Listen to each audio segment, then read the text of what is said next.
Jesus से उनके शिष्यों ने पूछा, प्रभु का राज्य कैसा है? क्या है उसका रूप नाम? तो जीसस ने कहा, प्रभु का राज्य एक बीज की भांति। जीसस उसी बीज की बात कर रहे हैं जिसकी हम आज चर्चा करेंगे। ध्यान है वह बीज। बीज अपने आप में सार्थक नहीं होता। बीज तो एक साधन है। बीज तो वृक्ष होने की संभावना है।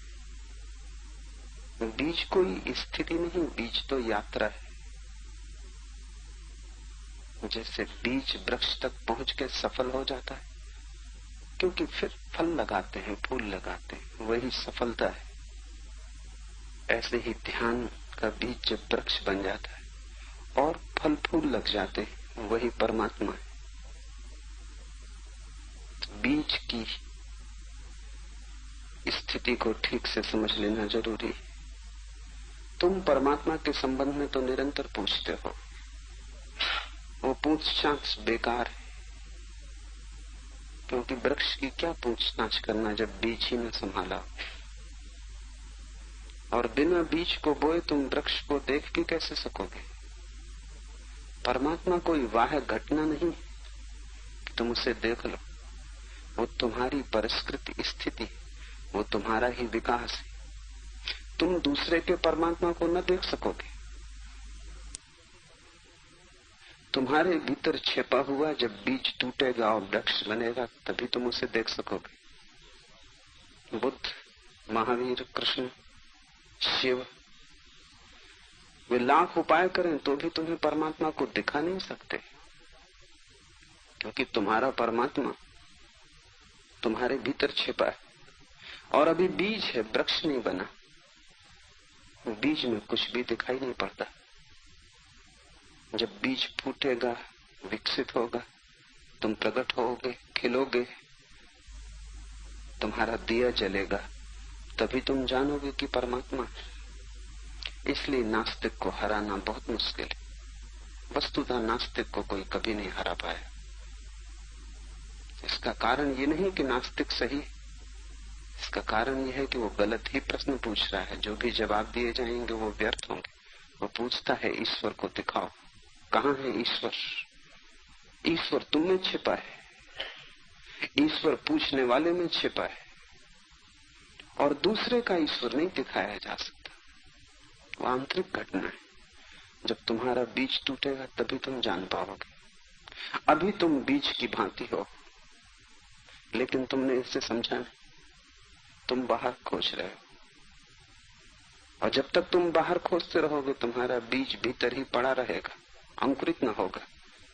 क्योंकि बीज के लिए वैसे ही पानी चाहिए, भूमि चाहिए, प्रकाश चाहिए, प्रेम चाहिए। जैसे कि छोटे बच्चे को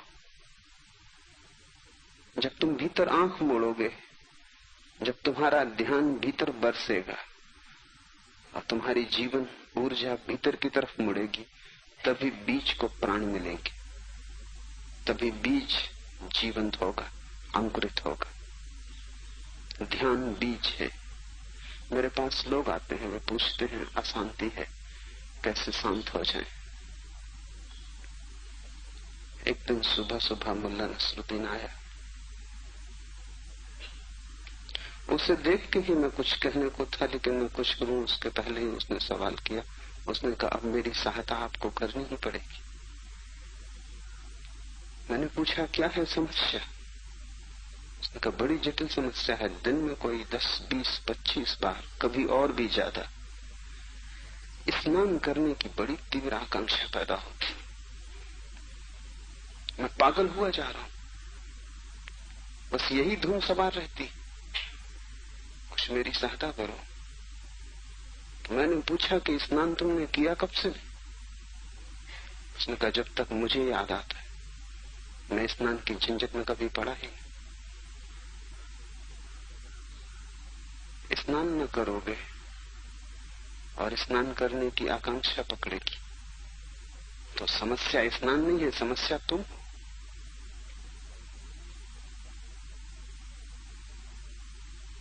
तुम अशांत हो, तुम्हें पता नहीं कि तुमने ध्यान कभी नहीं किया, तुम उस झंझट में कभी पड़े ही नहीं।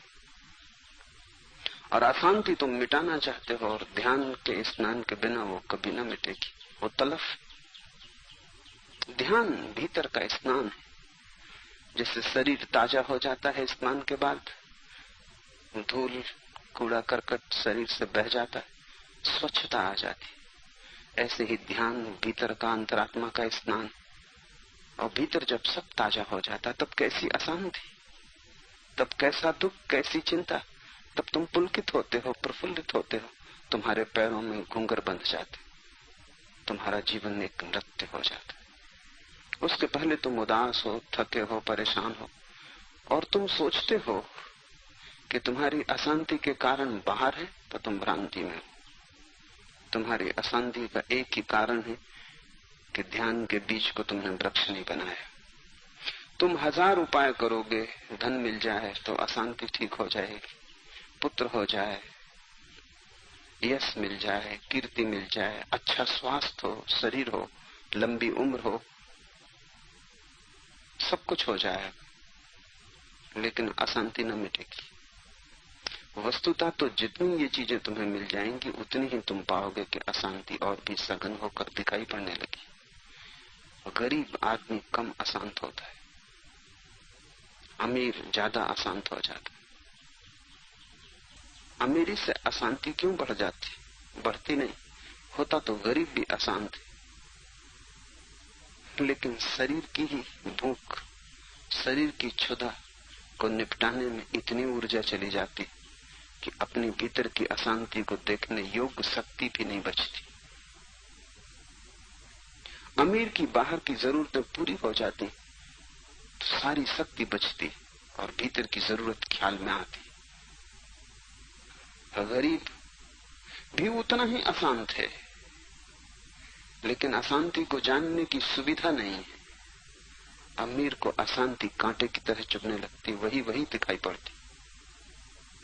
तुम जिस दिन सब जरूरतें पूरी कर लोगे उस दिन तुम अचानक पाओगे असली जरूरत एक थी, वो ध्यान है। बाकी सब जरूरतें शरीर की थी, तुम्हारी नहीं। ये सूत्र कहता है ध्यान बीज। तुम्हारी महत यात्रा में, जीवन की खोज में, सत्य के मंदिर तक पहुंचने में ध्यान बीज। और ध्यान क्या है जिसका इतना मूल्य है, जो कि खिल जाएगा तो तुम परमात्मा हो जाओगे, जो सड़ जाएगा तो तुम नारकीय जीवन व्यतीत करोगे। ध्यान क्या है? ध्यान है निर्विचार चैतन्य की अवस्था, जहां होश तो पूरा हो और विचार बिल्कुल ना हो। तुम तो रहो लेकिन मन न बचे। मन की मृत्यु ध्यान। अभी तुम तो हो ही नहीं, मन ही मन। इससे उल्टा हो जाए, तुम ही तुम बचो और मन बिल्कुल ना बचे।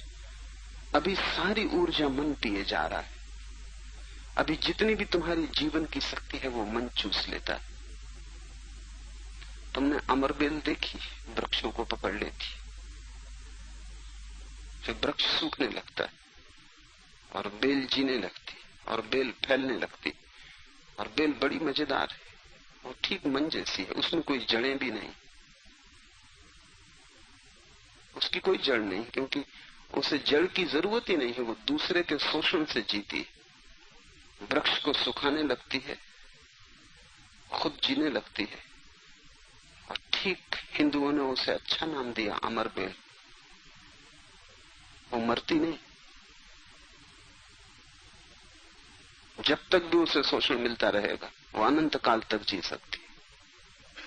ऐसा ही तुम्हारा मन है, वो अमरबेल,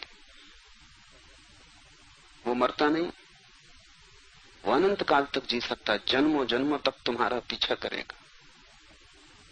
और मजा ये कि उसकी कोई जड़ नहीं, कोई बीज नहीं, उसका अस्तित्व बेजड़। मर जाना चाहिए उसे इसी वक्त, लेकिन मरता नहीं, वो शोषण से जीता है। और तुम्हारा मन तुम्हें चारों तरफ से घेरे हुए, तुम तो बिल्कुल दबी गए हो अमरबेल में। सारी जीवन ऊर्जा मन ले लेता है, कुछ बचता नहीं। तुम दीन दरिद्र, तुम सूखे सूखे जीते हो। मन तुम्हें उतना ही जीने देता है जितना जरूरी है मन के लिए। बेल भी वृक्ष को पूरा नहीं मारती, क्योंकि पूरा मारेगी तो खुद मर जाएगी। उतना बचा के चलती जितना जरूरी है। मालिक भी गुलाम को पूरा नहीं मार डालता, उतना भोजन देता है जितना गुलाम के जिंदा रहने के लिए जरूरी है। तुम्हारा मन तुम्हें बस उतना ही देता है जितना तुम बने रहो, अन्यथा 99% पी लेता है। 1% तुम हो, 99% मन है। ये गैर ध्यान की अवस्था है। 99% तुम हो जाओगे, 1% मन होगा, ये ध्यान की अवस्था है। और अगर 100% तुम हो गए और मन शून्य हो गया, ये समाधि की अवस्था है। तुम मुक्त हो गए, बीज पूरा वृक्ष हो गया। अब कुछ पाने को ना बचा। जो भी पाया जा सकता था पा लिया, सब संभावनाएं सत्य हो गई। जो भी छिपा था वो प्रकट हो गया। तब तुम्हारी सुगंध से अस्तित्व भर जाता है। तब तुम्हारा नर्तन दूर दूर कोनों तक, चांतारों तक सुना जाता है। तब तुम ही पुलकित नहीं होते, तुम्हारे साथ पूरी विश्व की प्राणधारा पुलकित होती है। तब अस्तित्व में एक उत्सव आ जाता है। जब भी कोई एक बुद्ध पैदा होता है, सारा अस्तित्व उत्सव से भर जाता है, क्योंकि सारा अस्तित्व तुम्हारे बीज को वृक्ष बनाने के लिए आतुर है। ध्यान का अर्थ है जहां मन ना के बराबर रह जाए। समाधि का अर्थ है जहां मन बिल्कुल शून्य हो जाए। तुम ही तुम बचो। और शिव का ये सूत्र कहता है ध्यान बीज, इसलिए ध्यान से शुरू करना पड़ेगा। अभी तो होश बेहोश, जागते सोते मन ही तुम्हें पकड़े हुए। रात सपने चलते हैं, दिन विचार चलते हैं, उठते बैठते मन का ऊहापोह चलता रहता है। और बड़े आश्चर्य की तो बात यह कि सार उसमें कुछ भी नहीं। कितना ही ये ऊहापोह चले, मन से कुछ मिलता नहीं। क्या तुमने पाया है? इतने दिन सोचकर कहां तुम पहुंचे हो? इसे भी तो सोचो। इस तरफ भी ध्यान दो कि इतनी यात्रा करने के बाद कौन सी मंजिल मिली। सोच सोच के क्या पाया? एक दार्शनिक था, बड़ा दार्शनिक, इमैनुअल कांट। सांझ घर की तरफ आ रहा था। एक छोटे से लड़के ने उसे रास्ते पर रोका और कहा, अंकल मैं आपके घर गया था, कल पिकनिक पे जा रहे हैं और आपके कैमरे को मांगने गया था। आप तो घूमने गए थे, नौकर मिला, उसने बिल्कुल मना कर दिया। क्या ये उचित है कि नौकर मना कर दे? बच्चा क्रोध में था। कांट ने कहा कि बिल्कुल अनुचित है। मेरे रहते नौकर मना करने वाला कौन होता है? आओ मेरे साथ। बच्चा बहुत प्रसन्न हुआ। पहुंचे घर, कांट ने बड़ी डांट डपट की नौकर की और बच्चा पुलकित होता रहा। कहा कि मेरे रहते तू मना करने वाला कौन होता है? उस बच्चे से भी कहा, तू बोल, मेरे रहते नौकर मना करने वाला कौन होता है? उस बच्चे ने कहा, बिल्कुल नहीं अंकल। और इस आदमी ने बड़ी बेहूदगी से इंकार किया। और तब इमैनुअल कांट ने उस बच्चे से कहा कि अब तुझे मैं बताता हूं कि कैमरा मेरे पास नहीं।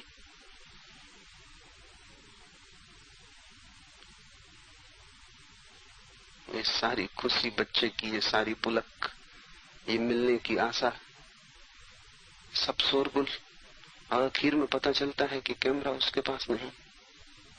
ये तुम्हारे मन की दशा है। जीवन भर दौड़ोगे, चिल्लाओगे, आशा बांधोगे, श्रम करोगे, और आखिर में मन कहेगा जिसकी तुम तलाश कर रहे हो वो मेरे पास नहीं। मन ने सदा यही कहा है, उसके पास है भी नहीं, इसलिए मन सदा आशा बंधाता है। और मन सदा कहता है आज तो नहीं, कल, कल निश्चित। मन से ज्यादा आश्वासन देने वाला और कोई भी नहीं। और तुम हो मूढ़ कि अगर मन के पास होता तो वो आज ही दे देता। वो कल की कह रहा है और तुम मान लेते हो, और तुम कितनी बार मान चुके हो। और हर बार कल आता है और मन फिर कल पे टाल देता है। लेकिन ये तुम्हारी बेहोश आदत हो गई, तुम कल की बात सुनने को आदी हो गए हो। ये आदत इतनी गहरी हो गई कि तुम इस पर पुनः विचार नहीं करते। बेहोशी में भी, रात के सपने में भी मन तुम्हें कल पर टालता रहता है। मुल्ला नसरुद्दीन बीमार था, पत्नी ने खबर की तो मैं उसके घर गया। भारी बेहोश में, बुखार तेज था, लगता था 500, 105, 106 डिग्री बुखार होगा। बिल्कुल बेहोश पड़ा है, आंख से जल रहा है।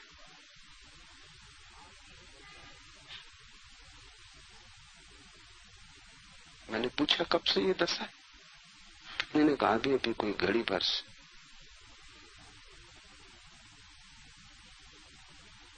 मुल्ला नसरुद्दीन के मुंह में मैंने कहा थर्मामीटर लगा के देखो। मुंह में थर्मामीटर लगाया, उस बेहोश अवस्था में भी उसने क्या कहा? उसने कहा माचिस प्लीज। चेन स्मोकर, एक सिगरेट से दूसरी जला के सदा पीता रहा। 105 डिग्री बुखार में भी, और सब तो याद नहीं,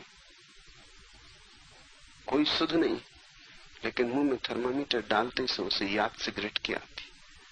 माचिस प्लीज। तुम मर भी रहे होगे तो भी तुम्हारी दशा यही होगी, माचिस प्लीज।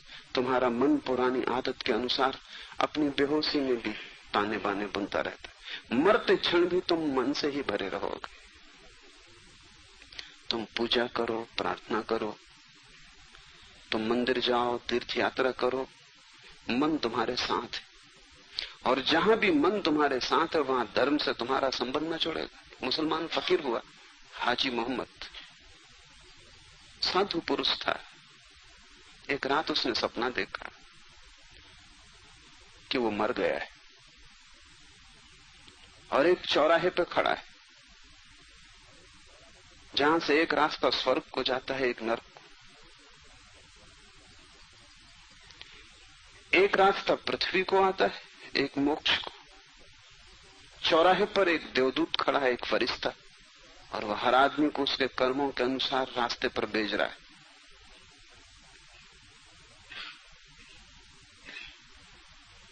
हाजी मोहम्मद तो जरा भी घबराया नहीं, जीवन भर साधु था। हर दिन की नमाज 5 बार पूरी पढ़ी, 60 बार हज की, इसीलिए हाजी मोहम्मद उसका नाम हो गया था। अकड़ के जाके द्वार खड़ा हो गया देवदूत के सामने। देवदूत ने कहा तुम्हारा नाम? उसने कहा हाजी मोहम्मद। देवदूत ने इशारा किया नर्क की तरफ, ये रास्ता। हाजी मोहम्मद ने कहा आप समझे नहीं, शायद कुछ भूल चूक हो रही। 60 बार हज की है। देवदूत ने कहा वो व्यर्थ गई, क्योंकि जब भी कोई तुमसे पूछता तो तुम कहते हाजी मोहम्मद। तुमने उसका काफी फायदा जमीन पे ले लिया। तुम बड़े अकड़ गए उसके कारण।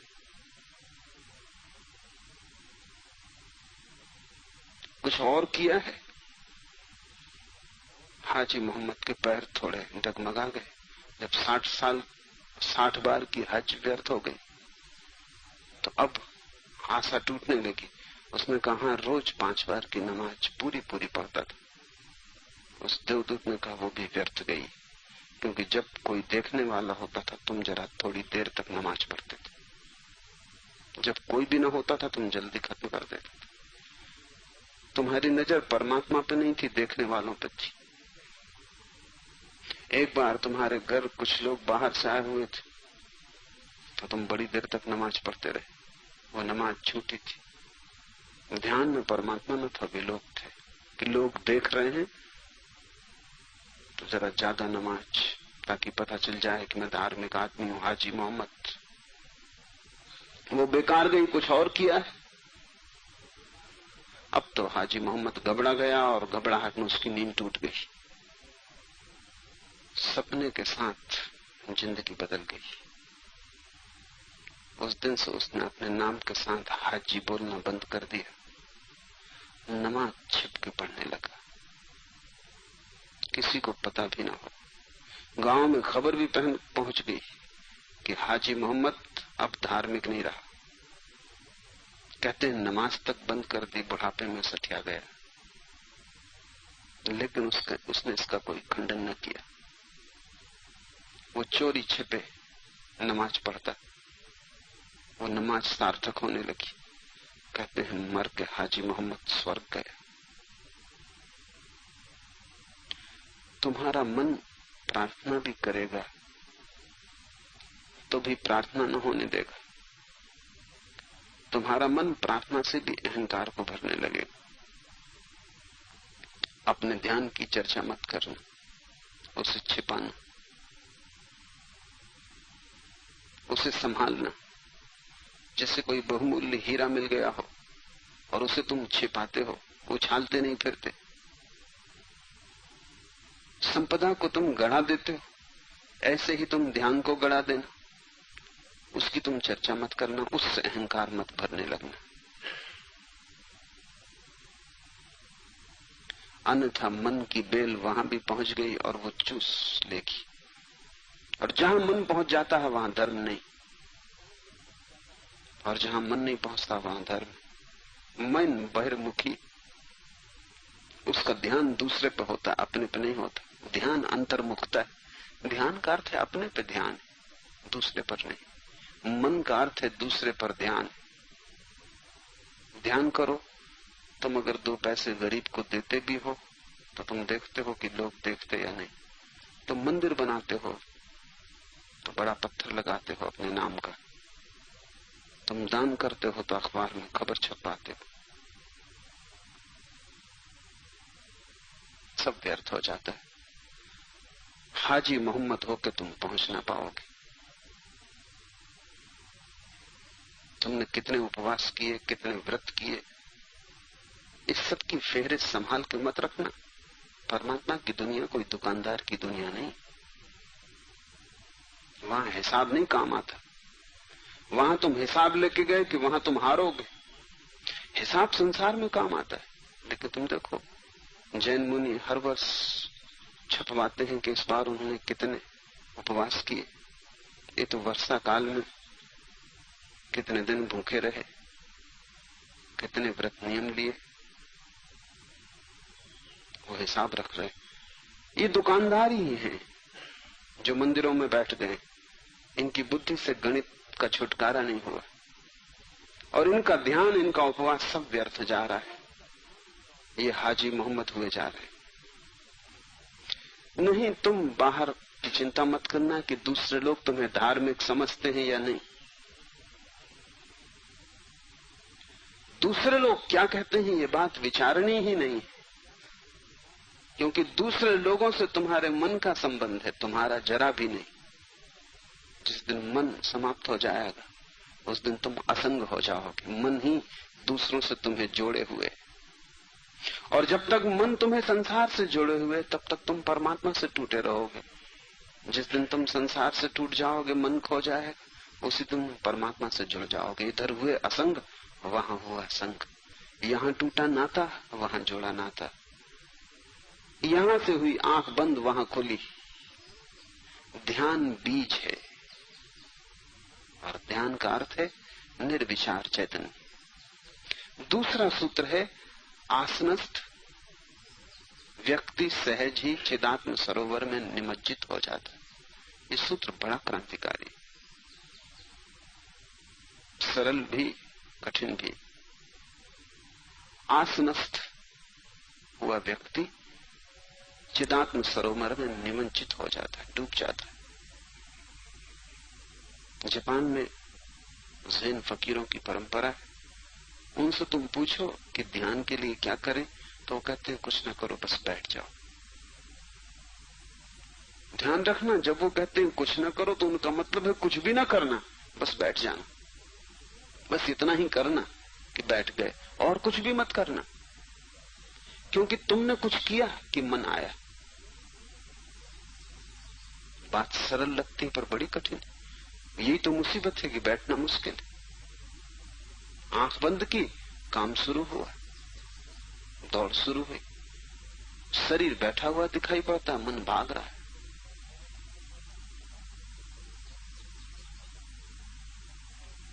अगर तुम सिर्फ बैठ जाओ और कुछ भी ना करो तो ध्यान। अगर तुम आसनस्थ हो जाओ, जस्ट सिटिंग, बस बैठे, न राम नाम का जप चल रहा है, न कृष्ण की स्तुति चल रही है, कुछ भी नहीं कर रहे हैं, न कोई विचार की तरंग है, क्योंकि वो भी कृत्य है। अगर तुम कुछ भी ना करो, विचार को रोकने की भी कोशिश नहीं चल रही, क्योंकि वो भी कृत्य है, वो भी दूसरा विचार है। न तुम परमात्मा का स्मरण कर रहे हो, न संसार का, क्योंकि वो सभी विचार है। न तुम भीतर दोहरा रहे हो कि मैं आत्मा हूं, अहम ब्रह्मास्मि, मैं ब्रह्म हूं। ये सब बकवास है, इसके दोहराने से कुछ भी ना होगा। ये सब विचार है। तुम कुछ भी नहीं कर रहे हो, बस तुम बैठ गए, जैसे तुम एक चट्टान जिसके भीतर कुछ भी नहीं हो रहा, बाहर कुछ भी नहीं हो रहा। इस दशा का नाम आसनस्थ है। जापान में इस अवस्था को वो झाजेन कहते हैं, बस सिर्फ बैठ जाना। और ज़ेन फकीर इस विधि का उपयोग करते हैं। कभी कभी 20 साल लग जाते हैं, 30 साल लग जाते हैं, जब कहीं आदमी इस अवस्था में पहुंच पाता है कि सिर्फ बैठा हुआ है। सरल दिखता है, सूत्र बड़ा कठिन। इस दुनिया में सरल चीजें ही सर्वाधिक कठिन होती। तुमसे कोई करने को कहे तो तुम हिमालय चढ़ जाओ, उसमें इतनी अड़चन नहीं है, पसीना आएगा, थकान होगी, मगर चढ़ जाओगे। तुमसे कोई कहे न करो तो बस मुसीबत आ गई। हालांकि वो तुमसे सिर्फ इतना ही कह रहा है कि तुम बैठो, कुछ मत करो।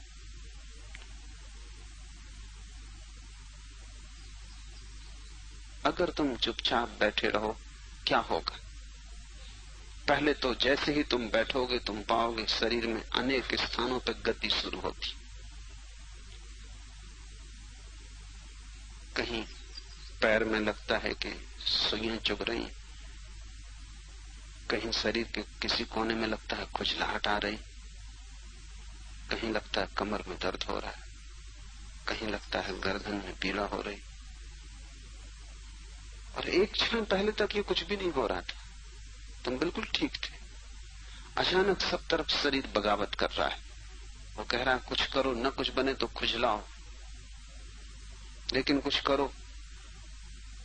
कुछ नहीं तो शरीर की करवट बदल लो, पैर ऐसे रखे हैं ऐसे रख लो, लेट जाओ, कुछ करो। क्योंकि जीवन इस संसार में कृत्य के बल से टिका है। जैसे ही तुम कृत्य से सुन हुए कि ये संसार खोया, जैसे ही तुम शांत बैठना चाहते हो, शरीर कहता है कुछ करो। मेरे पास लोग आते हैं, वो कहते हैं वैसे हम कभी पता नहीं चलता कि कहाँ दर्द है, कहाँ क्या है, लेकिन जब भी ध्यान करने बैठते बस तभी मुसीबत शुरू होती। खांसी आएगी, ऐसे बिल्कुल तुम ठीक बैठे हो, कभी खांसी नहीं, बस बैठे तुम खाली कि शरीर कृत्य शुरू करता है। इस पर ध्यान रखना, शरीर की बात को मत सुनना, मालिक तुम हो। और अगर तुमने न सुना, शरीर थोड़े दिनों में चुप हो जाएगा, क्योंकि कितनी देर तक चिल्लाएगा। तुम ध्यान देते हो, तुम पोषण देते हो। तुम कह देना कि कुछ भी हो, इसे 1 घंटे में कुछ करने वाला नहीं, खुजलाहट ही चलेगी ना, क्या बिगड़ जाएगा। कभी तुमने ख्याल किया कि अगर तुम 2-4 मिनट हिम्मत जुटा लो तो खुजलाहट अपने आप चली जाती। और खुजलाने से कभी कोई खुजलाहट गई, बढ़ती। अगर तुमने पक्का ही ख्याल कर लिया कि शरीर गुलाम है और मेरी आज्ञा मानेगा, मैं नहीं मानता, तुम अचानक पाओगे कि गला ठीक हो गया, खांसी खो गई।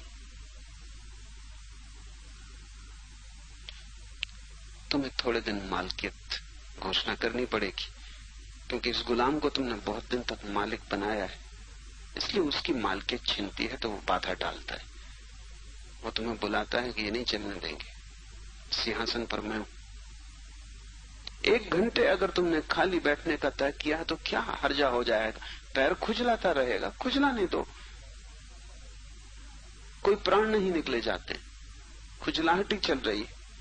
और तुम थोड़ी देर में ही पाओगे कि जैसे ही तुमने संयम रखा वैसे ही पैर जिद छोड़ देगा।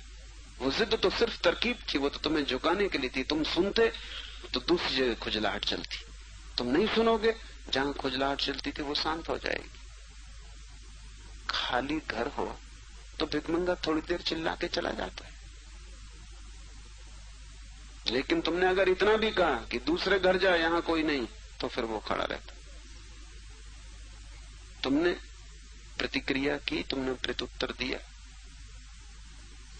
फिर वो कुछ ना कुछ कहेगा। एक भिखमंगा मांग रहा था एक मारवाड़ी के द्वार पर, गलत जगह पहुंच गया।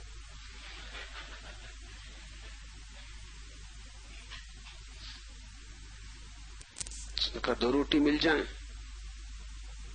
तो मारवाड़ी ने कहा रोटी? यहाँ कोई रोटी वोटी नहीं, आगे जा। तो उसने कहा 2 पैसे मिल जाएं। मारवाड़ी ने कहा यहाँ कोई पैसे वगैरह नहीं है, यहाँ हम कुछ देते लेते नहीं। तो उसने कहा कुछ भी मिल जाए, कपड़े का टुकड़ा ही मिल जाए। मारवाड़ी ने कहा कि कहा नहीं कि यहाँ कुछ नहीं है। तो उसने कहा फिर तुम हमारे साथ क्यों नहीं आ जाते, क्या बैठे बैठे कर रहे हो? न कपड़ा है, न रोटी है, न पैसे हैं।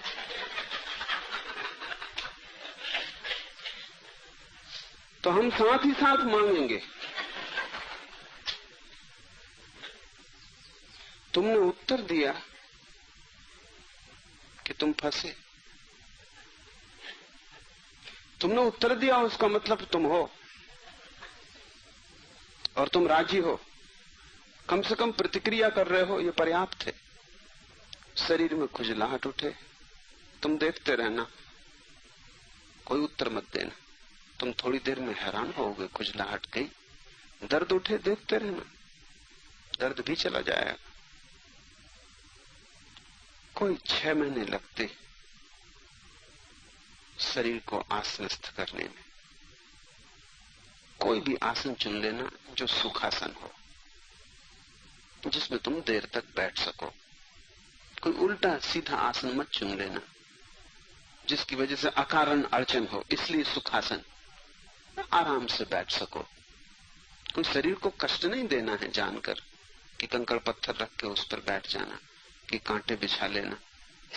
शरीर वैसे ही काफी तकलीफ देगा और नई तकलीफ जुटाने की कोई जरूरत नहीं।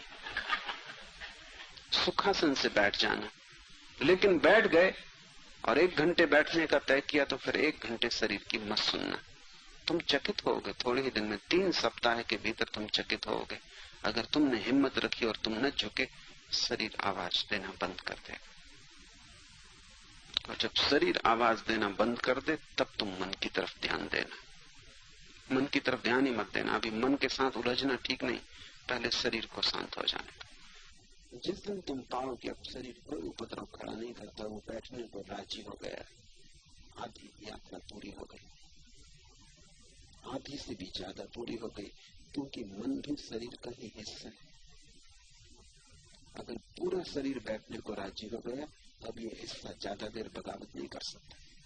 ये सबसे ज्यादा बगावती है, लेकिन फिर भी शरीर का ही हिस्सा। जब पूरा शरीर आसन में आ गया तो ये ज्यादा देर यहाँ वहां नहीं भटक पाएगा, ये भी बैठ जाएगा। शरीर को आसनस्थ कर लेने के बाद शरीर का सब उपद्रव शांत हो गया। अब तुम ऐसे बैठते हो जैसे अशरीरी, जैसे शरीर है ही, शरीर का पता ही नहीं चलता।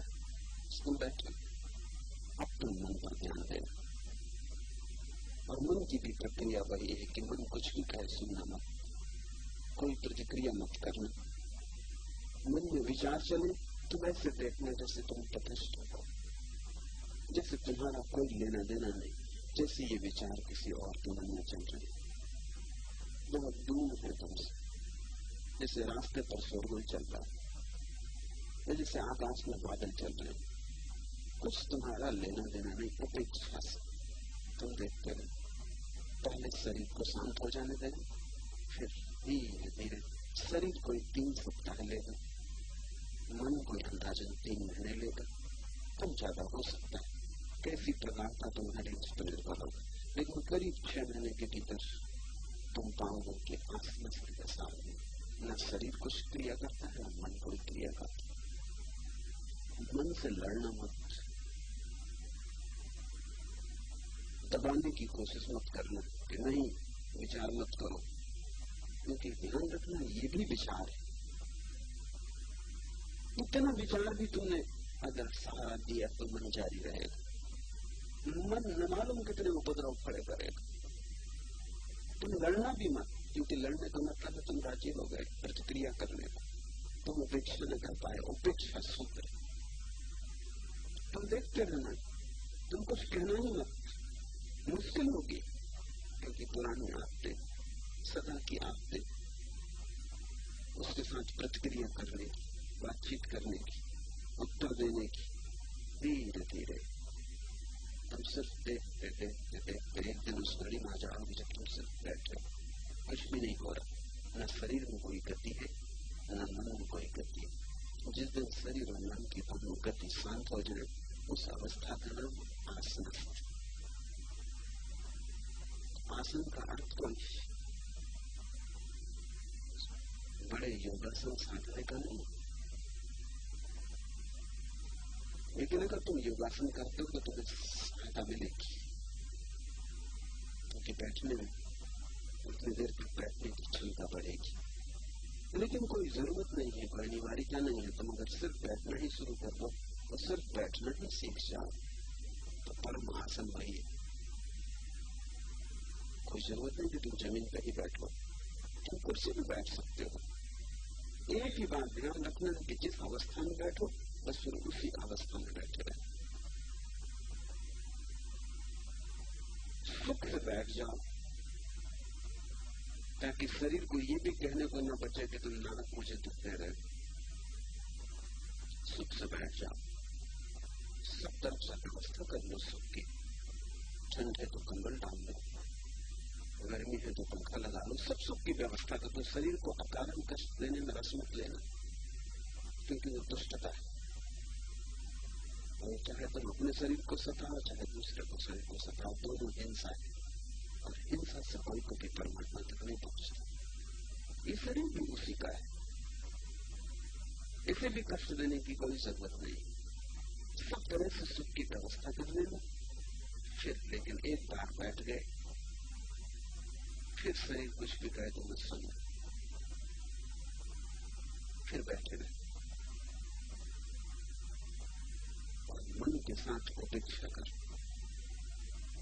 पहले मन बड़ा महापूर्ण मचाएगा, बड़ा शोर मचाएगा जैसा उसने कभी नहीं मचाया। लोग मेरे पास आते हैं, वो कहते हैं जब ध्यान नहीं करते थे तब ऐसा मन में अशांति ना, अब और बढ़ गई, अब तो बड़ा तुमन्नाथ चलता है। तुमन्नाथ पहले भी चलता था, तुम्हें पता नहीं था क्योंकि तुमने कभी ध्यान नहीं दिया, तुम उलझे थे बाहर। भीतर अराजकता यही थी, क्योंकि तुम्हारे शांत बैठने से अराजकता के बढ़ने का कोई भी संबंध नहीं। घट सकती है, बढ़ेगी कैसे? लेकिन तुम इतने उलझे थे बाहर, सारा ध्यान बहिर्मुखी था, बाजार दुकान धन और चल रहा है। तुम्हें मौका नहीं मिला भीतर देखने के लिए कि भीतर क्या उपद्रव चलता है। अब तुमने बाहर से आंख बंद की तो सारा ध्यान, सारा फोकस, सारा प्रकाश भीतर पड़ रहा है। इस भीतर प्रकाश पड़ने की वजह तुम्हें पहली दफा पता चलता है कि कैसी अराजकता मची। मनुष्य अपेक्षा, एक ही ध्यान रखना कि मन से सब अपेक्षा छोड़ दो। अपेक्षा रखी तो उपेक्षा न कर सकोगे। अपेक्षा छोड़ दो, कोई आशा मत रखो और अपेक्षा में बैठ जाओ, तटस्थ हो जाओ। कितना ही कठिन हो सरल हो जाएगा अगर तुम बैठते ही रहे। आज न होगा, कल होगा, कल न होगा, परसों होगा, तुम इसकी चिंता मत करना कब होगा, क्योंकि तुम जितनी जल्दी करोगे उतनी देर हो जाएगी। जल्दी मन का स्वभाव, अगर तुमने जल्दी की तो मन तुम्हें हरा देगा। अगर तुम धैर्य रखे और प्रतीक्षा करने को राजी रहे कि कोई जल्दी नहीं, कभी होगा इसकी हमें फिक्र नहीं, हम बैठते रहेंगे, तुम पाओगे कि 6 महीने के करीब मन भी शांत हो गया। आसनस्थ दशा का अर्थ है शरीर में कोई क्रिया नहीं, मन में कोई विचार नहीं। और ये शिव का सूत्र बड़ा क्रांतिकारी, ये कहता है तुम आसनस्थ हुए कि सहज ही चिदात्म सरोवर में निमज्जित हो जाते। वो सरोवर भीतर है। जब शरीर पर सब गति बंद होती तो ऊर्जा बाहर नहीं जा सकती। जब मन की सारी गति बंद हो जाती तो ऊर्जा के जाने के सब क्षेत्र बंद हो गए। तुम्हारी बाल्टी पहली दफा अच्छिद्र हुई, सब क्षेत्र बंद हो गया, बाहर जाने वाला कोई भी ना बचा। अब सारी जीवन ऊर्जा भीतर जाती और भीतर महासरोवर, इस भीतर गिरती ऊर्जा का उस महासरोवर से मिलन हो जाता। तुम्हारी बूंद भीतर के सागर में डूबने लगती। चिदात्म सरोवर में सहज ही निमज्जन हो जाता, वही परमात्मा। बाहर जाते हुए तुम भटके, भीतर जाते हुए मंजिल उपलब्ध हो जाएगी। तुम उसे बाहर खोज रहे हो जो तुम्हारे भीतर छिपा है, तुम उसी को खोज रहे हो जो तुम हो, इसलिए खोज नहीं पा रहे। तुम जिसकी तलाश कर रहे हो वो सदा से तुम्हारे भीतर मौजूद है। यही कठिनाई, यही जटिलता। और वहां तुम देखते नहीं, और जहां तुम देखते हो वहां वो है नहीं, इसलिए तुम भटकते जाते। मुल्ला नसरुद्दीन एक दिन अपने घर के बाहर सांझ दिया जला के कुछ खोज रहे, दूसरे लोग भी आ गए। उन्होंने कहा क्या खोजते हैं? उसने कहा मेरी सुई खो गई। वे भी साथ देने लगे। फिर थोड़ी देर बाद उनमें से एक ने पूछा कि रास्ता बहुत बड़ा है, सुई खोई कहां? सुई छोटी चीज है। नसरुद्दीन ने कहा वो पूछ ही मत, वो घाव छुओ मत। सब चौंक गया। उन्होंने कहा तुम्हारा मतलब? नसरुद्दीन ने कहा सुई तो घर के भीतर खोई, लेकिन वहां प्रकाश नहीं, अंधेरा है, भयंकर अंधेरा, और वहां जाने से मैं डरता भी। रात तो मैं बाहर ही हो जाता हूं, तो दिन में कभी कभी चला भी जाऊं, रात तो भीतर कभी नहीं जाती। अब रात हो गई तो मैं बाहर खोज रहा हूं। लोगों ने कहा तू पागल है नसरुद्दीन, जो चीज भीतर खोई है वो बाहर तो कैसे खोजेगा? नसरुद्दीन खिलखिला के हंसने लगा और सदा कि सभी यही कर रहे हैं जो मैं कर रहा हूं। जो चीज भीतर खोई है उसे लोग बाहर खोज रहे, और उनमें से कोई भी पागल नहीं, बस मैं ही पागल। क्या खोज रहे हो तुम? खोज तो जरूर रहे हो, क्या खोज रहे हो? अगर तुम्हारी सारी खोज का सार निचोड़ निकाला जाए तो तुम आनंद खोज रहे हो।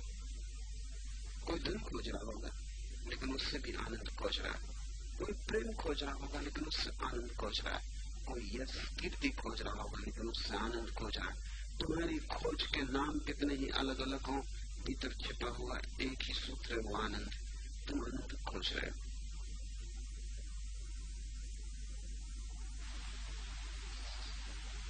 शराब घर जाता हुआ आदमी भी और मंदिर जाता हुआ आदमी भी, दोनों की खोज एक, दोनों आनंद खोज रहे हैं। पुण्य करता हुआ आदमी और पाप करता हुआ आदमी, दोनों की खोज एक, दोनों आनंद खोज रहे हैं। बुरा और भला दोनों एक ही चीज की खोज में लगे। पर तुमने कभी पूछा कि आनंद को तुमने खोया कहां? जहां खोया है वहीं खोजो। खोज रहे हो वहां जहां तुमने खोया नहीं। बाहर तो तुमने निश्चित नहीं खोया है, कहीं भीतर ही कोई स्वाद था, और वो स्वाद भी तुम्हें पता है। मनोविज्ञान एक बहुत महत्वपूर्ण बात कहते हैं, और वो ये है कि बच्चा अपने मां के गर्भ में परम आनंद की अवस्था में होता है। होना भी चाहिए, क्योंकि न कोई चिंता, न कोई दायित्व, न भोजन की फिक्र, न सर्दी गर्मी की फिक्र। एक सा टेम्परेचर मां के पेट में बना रहता है। बाहर वर्षा हो कि ठंड हो कि गर्मी हो, बच्चे के लिए कोई फर्क नहीं पड़ता। मां के पेट में बच्चे के लिए एक सी गर्मी बनी रहती, रत्ती भर फर्क नहीं पड़ता। कोई मौसम की बदलाहट से कोई तकलीफ नहीं आती। मां पसीने से तरबतर हो रही हो, लेकिन बच्चे के लिए कोई गर्मी नहीं, कोई ठंड नहीं, कोई वर्षा नहीं। मां भूखी हो तो भी बच्चा कभी भूखा नहीं होता। मां पे क्या गुजर रही इससे कोई फर्क नहीं पड़ता, बच्चा पूरा सुरक्षित होता है और बच्चा तैरता रहता है। तुमने क्षीर सागर में विष्णु को तैरते हुए देखा, वो बच्चे की दशा है, हर बच्चे की दशा मां के पेट में। क्षीर सागर पर जैसे विष्णु सुख में लेटे, ऐसा हर बच्चा लेटा हुआ है। वो विष्णु का चित्र वस्तुतः गर्भ में बच्चे का चित्र है।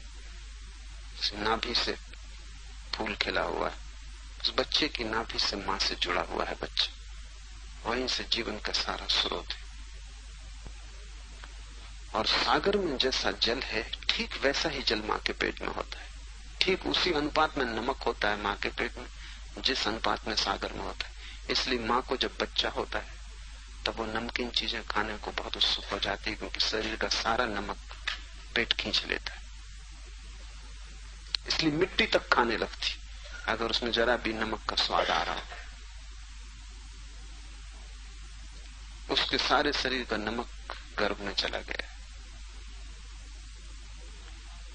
ठीक वही अनुपात होता है, वैज्ञानिक कहते हैं, जो सागर में नमक का है वही अनुपात मां के पेट में जल का होता है, और उस जल में बच्चा तैरता रहता है। आप एक सुख से तैरता हुआ है, कोई चिंता नहीं, कोई दायित्व नहीं, रोने की भी जरूरत नहीं। भूख लगी है, इसके पहले भोजन मिल जाता है। श्वास भी बच्चा खुद नहीं लेता, वो भी मां की श्वास से ही तड़पता है। बच्चा जुड़ा है, अभी अलग नहीं है। अभी बच्चे को अहंकार भी नहीं है कि मैं हूं, अभी इतना भी पता नहीं है उसे, अभी है लेकिन अस्तित्व में निमज्जित है। इन क्षणों में वो जो आनंद जानता है, उसी की खोज जीवन भर चलती है। मनोवैज्ञानिक कहते हैं जीवन की खोज वस्तुतः पुनः गर्भ की खोज। फिर हम लाख उपाय करते हैं, अगर तुम गौर करो तो वो उपाय वही है। अच्छा बिस्तर चाहते हो तुम सोने के लिए, वो तभी अच्छा होता है जब करीब करीब उसका तापमान वही होता है जो मां के गर्भ का। तुम जब बिस्तर पे सोते हो तो तुम करीब करीब वैसे ही सिकुड़ के सो जाते हो जैसे मां के पेट में बच्चा। जो भी अच्छे सोने वाले हैं वो करीब करीब बच्चे की तरह सिकुड़ के सोते, फिर से वो पुनः बच्चे हो गए।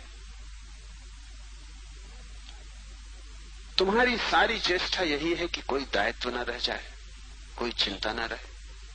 इसलिए तुम धन को खोजते हो कि धन होगा पास में तो कोई चिंता न होगी, कल की फिक्र न होगी।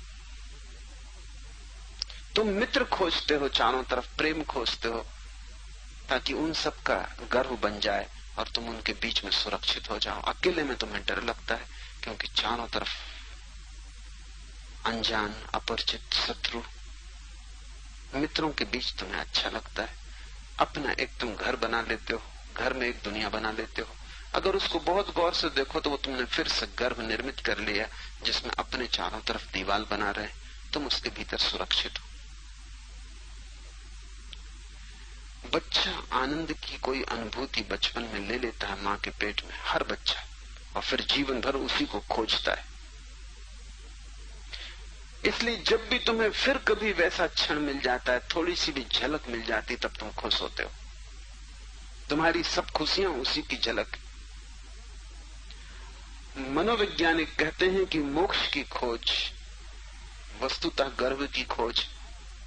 जिस दिन ये सारा अस्तित्व तुम्हारे लिए गर्भ जैसा हो जाएगा, तुम इसमें फिर निमज्जित हो जाओगे, तुम्हारा अहंकार विलीन हो जाएगा, न तुम्हारी कोई चिंता होगी न कोई फिक्र होगी। तब तुम पुनः आनंद को उपलब्ध होगे। वो आनंद तुमने भीतर ही है और तुमने उसे खो दिया है। बाहर तुम खोज रहे हो, इसलिए वो मिल नहीं पाता। आसनस्थ अवस्था में, ध्यान की अवस्था में तुम्हारा शरीर ही तुम्हारे लिए गर्भ बन जाता। आसनस्थ अवस्था में जब सब क्रिया शांत हो जाती, सब विचार खो जाते, तो तुम्हारा शरीर और मन दोनों परिधि बन जाते। उनके बीच में तुम पुनः गर्भ में प्रविष्ट हो गए। इसलिए हम ध्यानी व्यक्ति को द्विज कहते। उसका फिर से जन्म हुआ, उसका नया जन्म हुआ, वो अपने गर्भ से गुजरा। एक जन्म है जो मां और पिता से मिलता है, एक जन्म है जो तुम्हें स्वयं अपने को देना होगा। वही जन्म द्विज बनाएगा। आसनस्थ अर्थात स्वस्थित व्यक्ति सहज ही चिदात्म सरोवर में निमज्जित हो जाता है और फिर चेतना का सागर है। जब शरीर के सागर में इतना रस है तो चेतना के सागर में कितना रस होगा, तुम उसका गणित भी नहीं बिठा सकते। वो अनंत अनंत कोना है, उसकी कोई सीमा नहीं। तुमने मां के शरीर में जो रस थोड़ा सा जाना था गर्भ का, वो तो शरीर में निमज्जित होने का था। जिस दिन तुम आत्मा में निमज्जित होगे, उस दिन तुम जो रस जानोगे वही आनंद है, वही परम रस। उसे हिंदुओं ने ब्रह्म कहा है। उस जैसा कोई स्वाद नहीं, वो सच्चिदानंद है। और आत्मनिर्माण अर्थात द्विजित्व को प्राप्त करता है। जैसे ही निमज्जित हुआ भीतर के सागर में, वैसे ही द्विज हो जाता है और पहली दफा आत्मा का जन्म होता है। अभी तुम्हारी आत्मा बीज में छिपी मौजूद है और मौजूद नहीं, मौजूद भी है और नहीं भी। मौजूद है बीज की तरह, वृक्ष की तरह नहीं। अभी तुम सिर्फ संभावना हो, होने की एक आशा हो, अभी तुम हो नहीं गए हो। यही तुम्हारी तकलीफ है, यही तुम्हारी पीड़ा है। इसी से तुम कप रहे हो, परेशान हो। ये सारी पीड़ा अगर ठीक से समझो तो जन्म की पीड़ा है, और जब तक तुम्हारा दूसरा जन्म ना हो जाए ये पीड़ा जारी रहेगी। और जिसका दूसरा जन्म हो गया उसका पहला जन्म बंद हो जाता है, तो उसकी कोई जरूरत ना रही। अन्यथा तुम फिर जन्मोगे शरीर में, फिर वापस आओगे। अगर तुम द्विज हो गए तो फिर तुम्हारे आने की कोई जरूरत नहीं। हम ब्राह्मण को द्विज कहते हैं।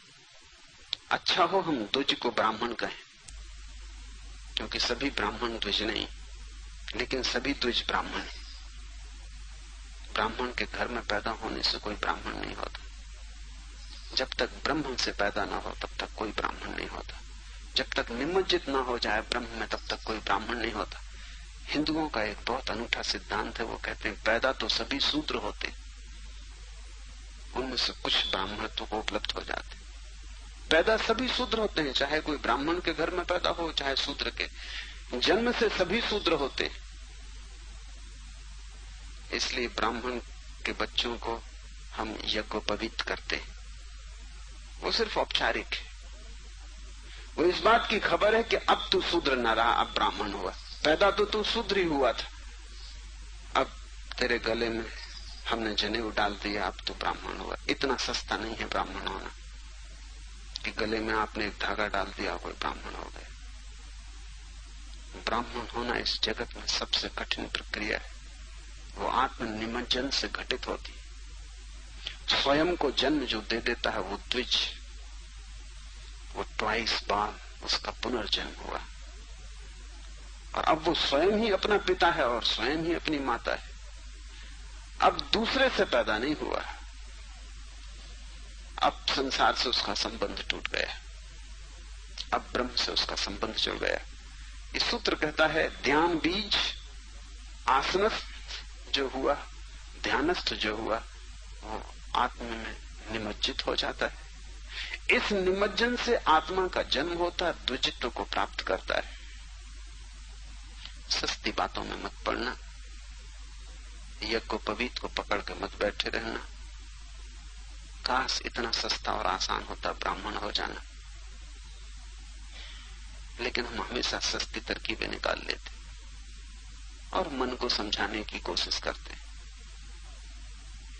कब तक समझाओगे मन को? समझाने से सत्य नहीं मिलेगा। सब झूठी आशाएं छोड़ो, सब जनेऊ यज्ञोपवीत तोड़ो, उनसे कुछ भी ना होगा। असली जन्म चाहिए। असली जन्म पैदा होगा जब तुम स्वयं अपने लिए गर्भ बन जाओ। आसनस्थ शरीर और ध्यानस्थ मन गर्भ निर्माण करता है। जीसस से निकोदेमस ने पूछा कि कब मैं तुम्हारे प्रभु के राज्य को उपलब्ध होऊंगा? तो जीसस ने कहा, जब तुम मरो और फिर से जन्मो। तुम जैसे हो ऐसे तो मिट जाओ, और तुम जैसे हो सकते हो वैसे फिर से पैदा हो जाओ, तभी तुम मेरे प्रभु के राज्य में प्रवेश कर सकोगे। बिल्कुल साफ है, बीज की भांति मिट जाओ और वृक्ष की भांति हो जाओ। जैसे तुम अभी हो, सिर्फ एक सपना और एक आशा, एक संभावना कि कभी परमात्मा तुम में फलित हो सकता है, लेकिन हुआ नहीं। इस संभावनाओं को दबा दो, बीज की तरह जमीन में गड़ा दो। डर क्या है? डर यही है कि बीज को डर लगता है कि मैं मिट जाऊंगा, और बीज की तकलीफ समझ में आती। उसे कोई भी पता नहीं कि वृक्ष होगा कि नहीं होगा, और बीज कभी वृक्ष को देख भी ना पाएगा, क्योंकि जब वो मिट जाएगा तभी वृक्ष होगा। बीज का कभी मिलन भी नहीं होगा वृक्ष से, कभी हुआ भी नहीं। तो बीज कैसे पक्का भरोसा करे कि मैं मिटूंगा तो विराट का जन्म होगा? बीज को तो यही दिखाई पड़ता है कि जो भी मैं हूं ये भी खो जाएगा, और क्या पक्का कि विराट होगा कि नहीं? यही तुम्हारी भी पीड़ा है। बुद्धों, महावीरों, शिवों के पास पहुंचकर तुम्हारी भी पीड़ा यही है। तुम भी यही पूछते हो कि जो भी पास में है ये भी कहीं खो जाए, और जो आप कहते हैं वो अगर ना हो तो फिर। डर स्वाभाविक, इसलिए सदगुरु के पास पहुंच के डर लगता है। और जिस गुरु के पास पहुंच के डर न लगे वो दो कौड़ी का, वहां से तो भाग ही खड़े हों, क्योंकि सदगुरु के पास ही डर लगेगा, वही तुम्हें भयभीत करेगा, क्योंकि वो मृत्यु जैसा मालूम पड़ेगा, वो तुम्हें मिटाएगा। और जैसे ही तुम मिटने लगे कि मन कहेगा भागो यहां से, जहां से मन कहे भागो वहां से भागना मत, और जहां मन कहे कि रुको कैसा प्यारा सत्संग चल रहा है, वहां से भाग खड़े होना। जहां मन भयभीत हो वहां समझना कि कुछ घटने वाला है, क्योंकि बीज वहीं डरता है जहां मिटने की नौबत आती, उसके पहले वो नहीं डरता। इसलिए पुरोहित से तुम्हें कोई भय नहीं है, मंदिर से तुम्हें कोई डर नहीं है, काशी में तुम्हें कोई भय नहीं, मजे से निर्भय घूम सकते हो। बुद्ध गया में तुम्हें मिटाने वाला अब कोई नहीं, न गिरनार में, न शिखर जी में, न काबा में, न जेरूसलम में। वहां तुम मजे से जा सकते हो। तुम्हारे सब तीर्थ मर गए, मर ही जाते, क्योंकि तीर्थों में थोड़ी प्राण होते हैं, तीर्थंकरों में प्राण होते हैं। तीर्थंकर खो गया, फिर तुम तीर्थ बना लेते हो। वो मरा हुआ तीर्थ है, वो लाश है, वो तुम्हें मिटा नहीं सकता। कोई मरा गुरु तुम्हें नहीं मिटा सकता। इसलिए मरे गुरुओं की मन खूब पूजा करता है। महावीर की पूजा करने में तुम्हें बहुत रस आता है, क्योंकि तुम भली भांति जानते हो कि पत्थर की मूर्ति क्या बिगाड़ लेगी। अपने ही खरीदी, अपने बस में, जिस दिन चाहे उखाड़ के फेंक दे।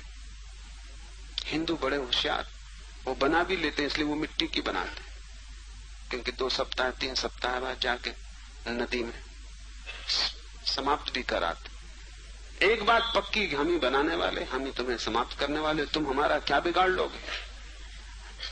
पूजा भी करते हैं तो हमारी मौज,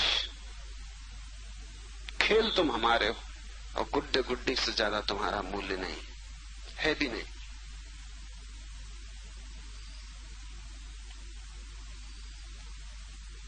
महावीर, रामकृष्ण जब नहीं रह जाते तब उनकी पूजा चलती।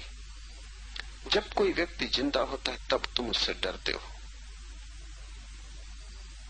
तीर्थंकर से भय लगता है, तीर्थ जाने की बड़ी आशा बनी रहती, बड़ा आनंद आता है।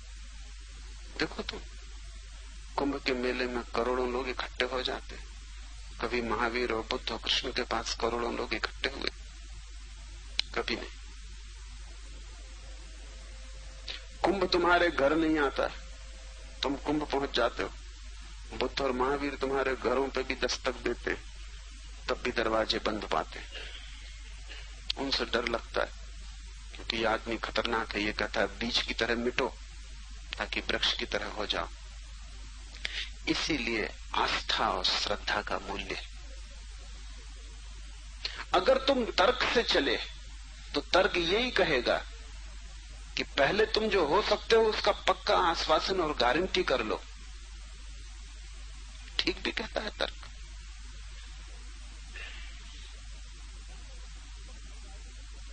पहले उसकी पक्की गारंटी हो जाए कि जो तुम हो सकते हो, तभी तुम उसको छोड़ना जो तुम हो। कहीं ऐसा न हो कि हाथ की असली चीज नकली आशा में छूट जाए। कहीं ऐसा न हो, तर्क सदा कहता है कि हाथ की आधी रोटी भी आशा की पूरी रोटी से बेहतर है। कम से कम आधी है माना, लेकिन है तो तुम इस आधी को तभी छोड़ना जब पूरी तुम्हें मिल जाए। अगर तुमने तर्क की मान के चले, और तर्क बिल्कुल ठीक कहता है। मुल्ला नसरुद्दीन तैरना सीखना चाहता था। उसने गांव के गुरु को पकड़ा। उसने कहा मुझे तैरना सिखा दो। उसने कहा आओ, अभी मैं नदी ही जा रहा हूं। लेकिन संयोग की बात, पैर फिसल गया मुल्ला का सीढ़ियों पर, 2-4 गोचे खा गया। बाहर निकल के भागा। गुरु पीछे भागा कि कहां जा रहे हो? सीखने आए थे। नसरुद्दीन ने कहा पहले सिखा दो, फिर पानी में पैर रखूंगा। जब तक तैरना न सीख लूं तब तक पानी में मैं पैर रखने वाला नहीं। गुरु ने कहा तब बड़ी मुश्किल, कि बिना पैर रखे तुम सीखोगे कैसे? नसरुद्दीन ने कहा अब नहीं, वो भूल एक दफा हो गई, अब इस जीवन में दोबारा नहीं। तुम भी जब तर्क करते हो तब तर्क यही कह रहा है, और तर्क बिल्कुल ठीक कह रहा है। नसरुद्दीन भी ठीक कह रहा है कि अब पानी में तभी उतरूंगा जब तैरना सीख लूं, क्योंकि खतरनाक है। गोचे खा गए, बच गए, संयोग की बात न बचते। तो अब तैरना ठीक से सीख ले। तब मैंने देखा एक दिन नसरुद्दीन रास्ते के किनारे खड़ा, उसकी पत्नी कार में बैठी। वो पत्नी को कार चलाना सिखा रहा था। थोड़ी देर में देखता रहा, किनारे किनारे दौड़ता और कहता बाएं, क्लच को दबाना जब गियर बदलना हो। मैंने कहा नसरुद्दीन, बहुत लोगों को गाड़ी चलाते और सिखाते देखा, लेकिन बाहर से किसी को भी चलाते नहीं थे। उसने कहा गाड़ी का तो इंश्योरेंस, मेरा नहीं, मैं भीतर जाने वाला। तर्क हमेशा इंश्योरेंस मांगता है, वो मांगता है गारंटी। बीज भी गारंटी मांगता है कि क्या गारंटी है कि वृक्ष होगा। बीज को कैसे भरोसा दिलाया जाए? इसलिए श्रद्धा का मूल्य, भरोसा दिलाने का कोई उपाय नहीं। श्रद्धा अंधेरे में छलांग। इसलिए श्रद्धालु पहुंच जाते हैं, तर्कनिष्ठ कभी नहीं पहुंच पाते। बुद्धि भटका देती है, हृदय पहुंचा देता है। जब तुम प्रेम करते हो तब तुम बुद्धि की नहीं सुनते। जब तुम प्रार्थना करोगे तब भी बुद्धि की नहीं सुनोगे, तो ही कर पाओगे। तुमने बुद्धि की सुनी तो बात बिल्कुल ठीक लगती है, 100% ठीक लगती है, क्योंकि बुद्धि हमेशा तर्क से चलती, लेकिन अंतिम परिणाम में सब व्यर्थ हो जाता है। तो बीज बीज ही रहेगा और सड़ता रहेगा। तुम एक बात पर ध्यान रखना कि जो तुम्हारे पास है वस्तुतः है कुछ, बीज के पास है क्या। तुम ये मत पूछो कि वृक्ष होगा या नहीं, तुम ये पूछो कि बीज के पास है क्या जिसे तुम खोने में डर रहे हो। तुम्हारे पास क्या है जिसे तुम खोने से डरते हो, ये पूछो। श्रद्धा हमेशा यही पूछती। श्रद्धा ये पूछती कि मेरे पास क्या है जिसको खोने में डर हो। है कुछ तुम्हारे पास जो खो जाएगा तो कुछ खोया हुआ लगेगा? कुछ भी नहीं। चिंता होगी, दुख होगा, संताप होगा, उदासी होगी, मगर इनके खोने में क्या डर है? कोई आनंद है तुम्हारे पास? कोई ऐसा नृत्य तुमने जाना है जिसे तुम खोने में वंचित हो जाओगे, दरिद्र हो जाओगे? तुम्हारे पास कुछ भी नहीं है। तुम उस नंगे आदमी की तरह हो जो स्नान नहीं करता था, क्योंकि वो कहता था कपड़े धो लूंगा तो सुखाऊंगा कहां? कपड़े थे नहीं, धोने का कोई सवाल न था, लेकिन सुखाने की चिंता मन को घेरती थी। तुम्हारे पास खोने को कुछ भी नहीं है और पाने को सब कुछ है। ये श्रद्धा है। श्रद्धा हमेशा देखती है मेरे पास क्या है, और तर्क हमेशा देखता है क्या होगा भविष्य। तर्क भविष्य उन्मुख है, श्रद्धा वर्तमान में देखती है कि क्या है मेरे पास। मेरे पास लोग आते हैं, उनसे मैं कहता हूं लो छलांग संन्यास। वो कहते हैं 1 साल और, जैसे कि मैं उनसे कुछ छीन रहा हूं, जैसे कि वो 1 साल हिम्मत जुटाएंगे। मैं कहते हैं थोड़ी देर रुके, अभी कठिन है। जैसे कि मैं उनसे कुछ त्याग करने को कह रहा हूं। उनके पास कुछ भी नहीं है, रत्ती भर भी नहीं है, संपदा के नाम पर कोई संपदा नहीं है, सिवाय दीनता और दरिद्रता के कुछ भी नहीं। मैं उन्हें सन्यास की महिमा देना चाहता हूं, उनसे कुछ छीन नहीं रहा हूं, उन्हें कुछ दे रहा हूं, क्योंकि सन्यास को मैं त्याग नहीं कहता, परम भोग का द्वार कहता हूं। सन्यासी होकर तुम पहली दफा सम्राट बनोगे, लेकिन तुम अपने भिखारीपन को संपदा समझ रहे हो। जब भी मैं किसी से कहता हूं लो छलांग सन्यास में, वो ऐसा देखता है मेरी तरफ के कुछ छीने ले रहा हूं। मैं चकित होता हूं, काश तुम्हारे पास कुछ होता तो बात भी ठीक थी। कुछ भी तुम्हारे पास नहीं, कूड़ा करकट भी तुम्हारे पास नहीं। जो भी तुम्हारे पास है सांप बिच्छू, कूड़ा करकट भी नहीं, सिवाय दुख चिंता और पीड़ा के तुम्हारे पास कुछ भी नहीं है। उसे भी तुम छोड़ते नहीं, उसे भी तुम पकड़ते हो। कारण क्या है? न तुम उस तरफ देखते ही नहीं, तुम ये देखते हो क्या मिलेगा। लोग मुझसे पूछते हैं ध्यान करने से क्या मिलेगा, बस तब भूल हो गई। मैं उनसे चाहता हूं कि वे पूछें कि ध्यान न करने से क्या मिला है, क्या मिलेगा। इसका तो कोई भरोसा नहीं किया जा सकता, क्योंकि भविष्य अज्ञात है, और बीज का मिलन वृक्ष से कभी नहीं होता। बीज बीज ही रहेगा।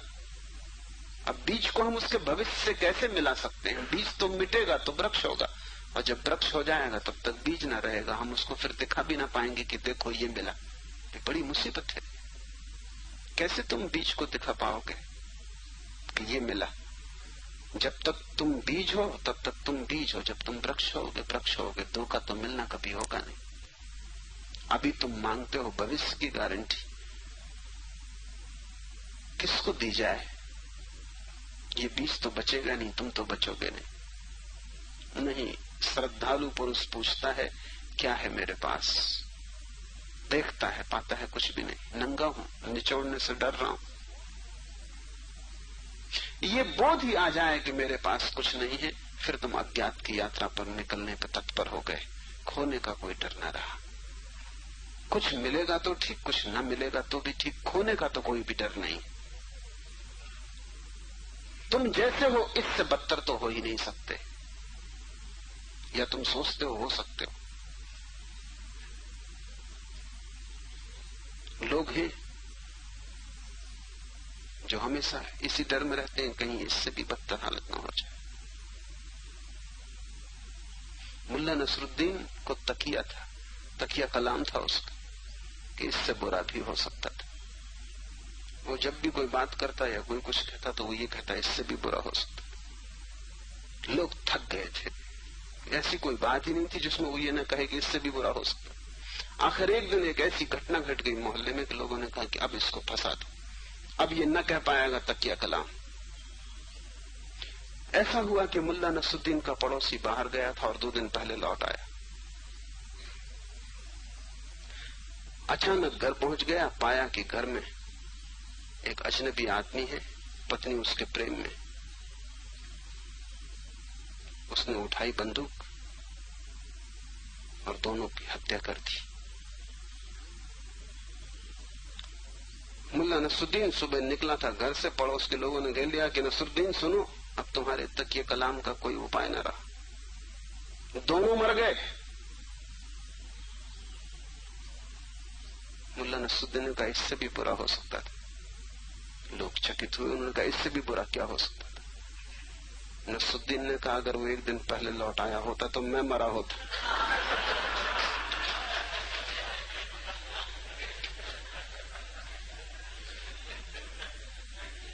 लेकिन मैं तुमसे कहता हूं इससे बुरा नहीं हो सकता। तुम ये तकिया कलाम छोड़ो, तुम जैसे हो ये बुरे से बुरी दशा है, और क्या बुरा हो सकता है। श्रद्धा सदा सोचती है क्या मेरे पास, बीज के पास क्या है। एक खोल है बीज के पास कुछ भी नहीं है। हो सकता है कुछ, लेकिन वो होगा जब खोल टूट जाएगी। तुम एक खोल हो, खोल को टूट जाने दो, तब सब कुछ संभव हो जाता है। परमात्मा तुम्हारे भीतर संभव हो जाता है। इसलिए शिव कहते हैं ध्यान बीज, और जब बीज मिटता है तब तुम द्विजित्व को उपलब्ध होगे। विद्या का अविनाश जन्म का विनाश, और जिस दिन तुम्हारे भीतर द्विजिता फलित होगी, नया जन्म होगा, फिर तुम्हारे भीतर विद्या का कभी विनाश न होगा। ज्ञान सतत बहता रहेगा, ज्ञान की धारा हो जाओगे तुम। तुम्हारा सब कुछ ज्ञान बन जाएगा, चैतन्य हो जाएगा। ध्यान का बीज जब टूटेगा तब तुम्हारे भीतर चेतना ही चेतना रह जाएगी। तुम एक होश, एक साक्षी भाव में रूपांतरित हो जाओगे। और विद्या का जहां अविनाश है, जहां विद्या नष्ट नहीं होती, अभी तुम्हारी चेतना ना के बराबर है ही नहीं। तुम ऐसे जीते हो जैसे सोए हुए हो। अभी तुम जो करते हो उसमें भी तुम होश पूर्वक नहीं करते हो। बुद्ध के सामने कोई बैठा था, वो बैठ के अपने पैर का अंगूठा हिला रहा था। बुद्ध ने कहा कि मेरे भाई ये पैर का अंगूठा क्यों हिलता है? जैसे बुद्ध ने कहा वो रुक गया। उसने कहा मुझे खुद ही पता नहीं, आपने पूछ के मुश्किल में डाल दिया। मैं कोई जान के तो हिला नहीं रहा था, बस हिल रहा था। बुद्ध ने कहा पूरी जिंदगी तुम्हारी ऐसी, तुमने जान के क्या किया है? जान के क्रोध किया, जान के प्रेम किया, जान के लोभ किया, जान के मोह किया। क्या तुमने जान के किया? बस पैर का अंगूठा हिल रहा है बेहोशी में, ऐसी तुम्हारी पूरी जिंदगी हिल रही। घर भी बसा लिया, परिवार भी है, बच्चे भी पैदा हो गए, जान के तुमने क्या किया? सब हो रहा है, तुम एक यंत्रवत उस होने में फंसे हो। होश पूर्वक तुमने क्या किया है जिंदगी में? कोई एक कृत्य जो तुमने होश पूर्वक किया हो, जो तुम्हारी चेतना से निकला हो? नहीं, एक भी कृत्य तुम ना बता सकोगे जो तुमने होश पूर्वक किया है। प्रेम किसी से हो गया, हो गया, तुमने किया नहीं। झगड़ा किसी से हो गया, हो गया, तुमने किया नहीं। आदमियों को तुम देखते हो, देखते से तुम निर्णय कर लेते हो कोई अच्छा लगता है, कोई बुरा लगता है, लेकिन होश पूर्वक कौन अच्छा है कौन बुरा है? तुम जो भी जिंदगी में बन गए हो, ये संयोगिक दुर्घटना मालूम होती। तुम होश पूर्वक नहीं चले हो, घटनाएं घट रही, तुम मूर्छित बह जा रहे हो। तुम नदी में बहते एक तिनके की भांति हो, लहरें जहां ले जाती तुम चले जाते हो। हालांकि तिनका भी सोचता होगा कि मैं यात्रा कर रहा हूं। ऐसे ही तुम भी सोचते हो कि तुम कुछ कर रहे हो। करता हो ही कैसे सकता है जब होश नहीं? ये सूत्र कह रहा है विद्या का अविनाश तो तभी होता है जब ध्यान का बीज टूट जाता है और तुम्हारे भीतर सतत स्फुरना चेतना की बनी रहती। सोते जागते तुम कभी नहीं सोते, उठते बैठते तुम कभी नहीं सोते, तुम्हारे भीतर होश बना रहता है। तुम प्रेम करो तो वो भी होश पूर्वक, तुम भोजन करो तो वो भी होश पूर्वक होगा, तुम उठोगे हिलोगे तो भी होश पूर्वक होगा। तुम्हारा सारा जीवन होश का विस्तार हो जाएगा। इसको हम बुद्धत्व कहते हैं। बुद्धत्व का अर्थ है जो आदमी जागा हुआ जी रहा है। विद्या का अविनाश।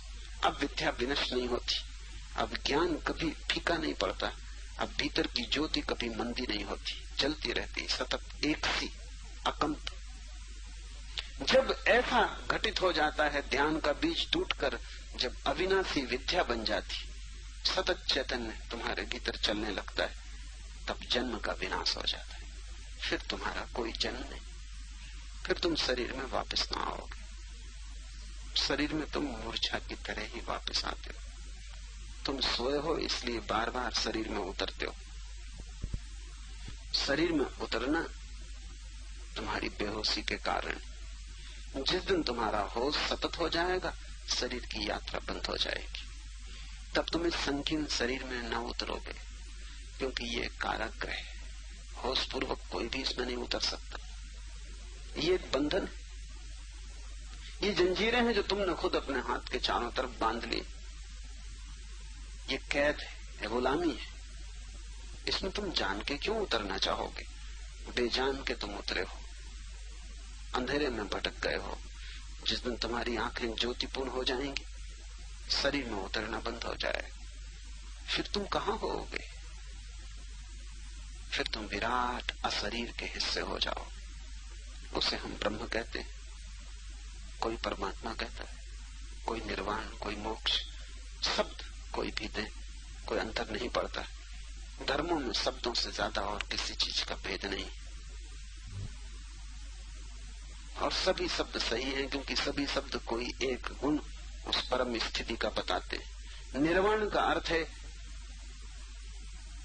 निर्वाण शब्द का अर्थ है दिए का बुझ जाना। बुद्ध को शब्द प्रिय था। वो कहते थे जैसे दिया बुझ जाता है, तो तुम पूछो कि उसकी ज्योति कहां गई, क्या कहोगे? कहां गई? अब तुम ज्योति को कहीं भी इशारा करके ना बता सकोगे। होगी तो कहीं, क्योंकि इस अस्तित्व में कुछ भी जो है नष्ट नहीं हो सकता। जो है वो है, जो नहीं है वो नहीं है। जो नहीं है उसके होने का उपाय नहीं है, जो है उसके मिटने का उपाय नहीं। वो कहीं ना कहीं तो ज्योति होगी। तुमने दिया फूंक के बुझा दिया, ज्योति खो थोड़ी जाएगी। जाएगी कहां खोकर? विराट में एक हो गई। अब तक उसका रूप था, अब अरूप हो गई। दिए से छुटकारा हो गया। इसका ये मतलब नहीं कि खो गई। मिट्टी का दिया था, ज्योति तो बिल्कुल अलग थी। मिट्टी से ज्योति का क्या लेना देना? मिट्टी और ज्योति का क्या संबंध? दिए के कारण तो ज्योति न थी, दिया तो ज्योति न बना था। दिया तो केवल शरीर था। तुमने दिए से फूंक दिया, संबंध टूट गया ईंधन से। ज्योति विराट में खो गई, महाप्रकाश का हिस्सा हो गई। इसलिए बुद्ध उस परम स्थिति को निर्वाण कहते हैं, जैसे दिया यहां बुझ गया और परम सूर्य में लीन हो गया। महावीर उसे कैबल्य कहते हैं, क्योंकि वो कहते हैं कि जैसे ही तुम्हारा मोह टूटा, अंधकार गया, अविद्या मिटी, अज्ञान छूटा, वैसे ही बस तुम ही तुम हो और कोई भी नहीं। बस केवल चेतना ही बची, जिसका कोई पारावार नहीं। महावीर परमात्मा की बात नहीं करते, वो कहते हैं आत्मा ही परमात्मा हो जाती। एक ही बात है। या तो तुम कहो बूंद सागर में खो गई, या तुम कहो कि सागर बूंद में खो गया। क्या फर्क पड़ता है? बूंद सागर में गिरी।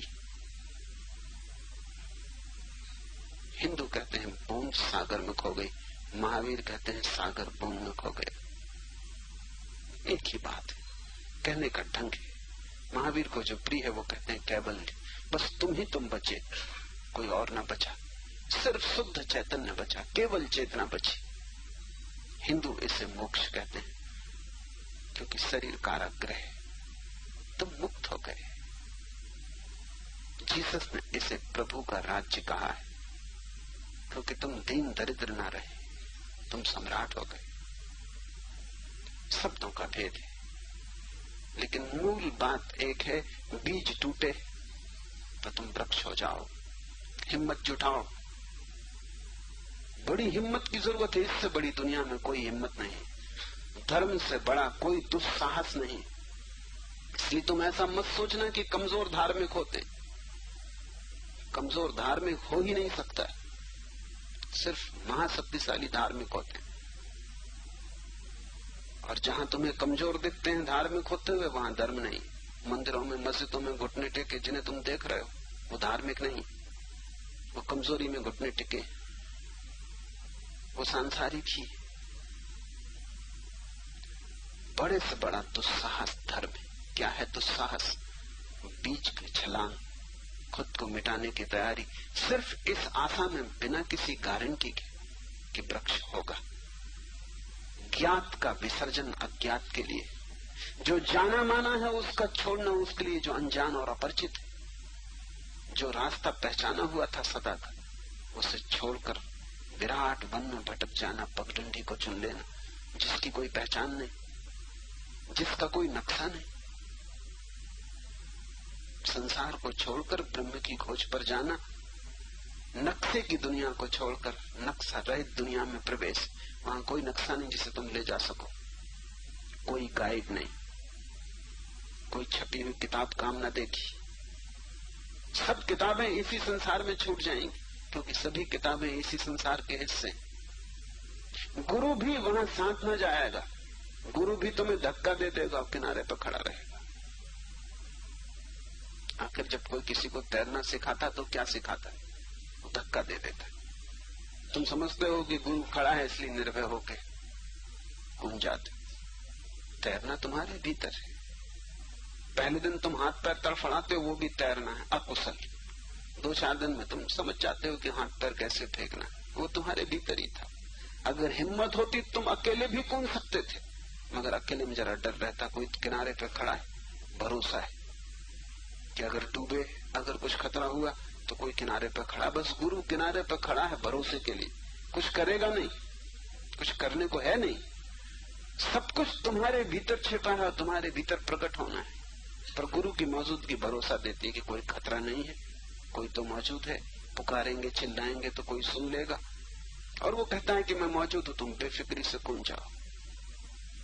एक दफा तुम कूद गए कि तुमने हाथ पैर फेंके, पहले तो तुम घबराहट में ही हाथ पैर फेंकोगे, वही तो तैरना बन जाएगा। तैरने में और हाथ पैर फेंकने में फर्क क्या है? बस जरा से अनुभव का फर्क है। 2-4 दिन फेंकोगे, अनुभव से समझ में आ जाएगा। गलत फेंकना बंद कर दोगे, सम्यक फेंकना शुरू कर दोगे। और जैसे जैसे हाथ पैर फेंकने में सफलता मिलेगी, वैसे वैसे आत्मविश्वास बढ़ जाएगा। 2-4 दिन बाद गुरु कहेगा कि अब मेरे यहाँ किनारे पर खड़े रहने की कोई जरूरत नहीं, अब तुम चाहो तो दूसरे को भी सिखा सकते हो। ध्यान में गुरु यही कर रहा है, तुम्हें धक्का दे रहा है। और अगर तुम्हारी श्रद्धा हो तो तुम्हारे भीतर बीज टूट जाएगा, वृक्ष का जन्म हो जाए। तर्क से तुम भरे रहे तो तुम व्यर्थ ही भटक